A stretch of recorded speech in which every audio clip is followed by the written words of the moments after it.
महाराज ने मंत्री को कहकर भेजा है कि जाओ कोई सुशील गुणवान कन्या देकर आओ। मंत्री ने कन्या को देखा, उत्तानपाद महाराज का विवाह हुआ, जिसका नाम है सुरुचि। सुरुचि के साथ में दूसरा विवाह हुआ। सुरुचि का मतलब सुमीज स्वयं और रुचि मीन्स अपनी इच्छा। अपनी इच्छा के अनुसार काम करती थी, किसी की इच्छा का काम नहीं, अपनी इच्छा जो कहेगी वो काम करती थी। आज भक्तों जब विदा कराकर डोली में बिठाकर अयोध्या नगरी में लेकर आए हैं तो हुआ क्या? जब सुनीति ने सुना कि मेरी बहन का डोला आ चुका है तो बांदी से जाकर कहा कि जाओ मेरी बहन को बुला कर लाओ महलों में। बांदी चली है।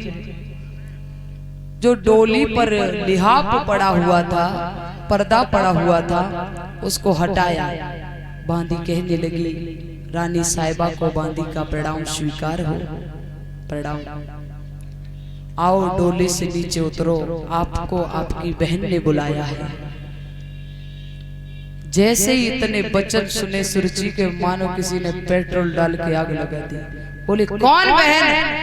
मेरी कोई बहन नहीं है। बांदी कहने लगी, आपके महाराज की बड़ी रानी सुनीति ने आपको बुलाया है।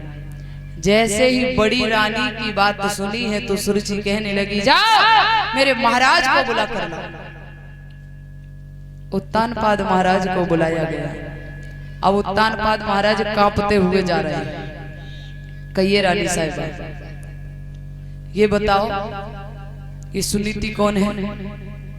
बोले हमारी बड़ी रानी है। जैसे ही महाराज ने इतने वचन कहे हैं, सुरुचि कहने लगी, सुनो महाराज कि जब एक तुम्हारे रानी थी तो हमें,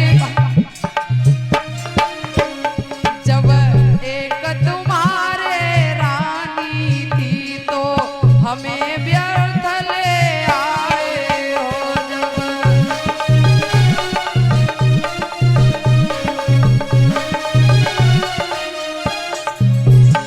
जब एक तुम्हारे रानी थी तो हमें व्यर्थ ले आए हो।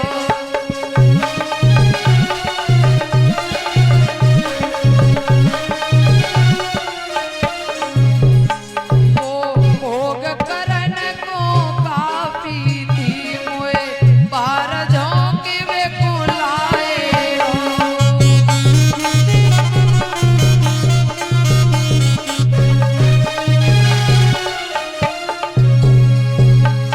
कहने लगी, जब तुम्हारे आंगन में एक रानी थी तो मुझे क्यों लेकर आए? उत्तानपाद महाराज कहने लगे कि आप डोली से नीचे तो उतरो। हमारी रानी को लेकर आपको कोई कष्ट नहीं होगा, वो हमेशा आपके साथ प्रेम से रहेगी, कोई कष्ट नहीं होगा। सुरुचि कहने लगी, मेरी डोली को वापस करवा दो। डोली से नीचे नहीं उतरूंगी जब तक इस घर में सौत रहेगी। आज महाराज उत्तानपाद ने बांदी से कहा कि जाओ सुनीति को बुला कर लाओ। मैंने लाख समझाया, उसने मेरी एक बात नहीं मानी। बांदी सुनीति को बुला कर लाई है।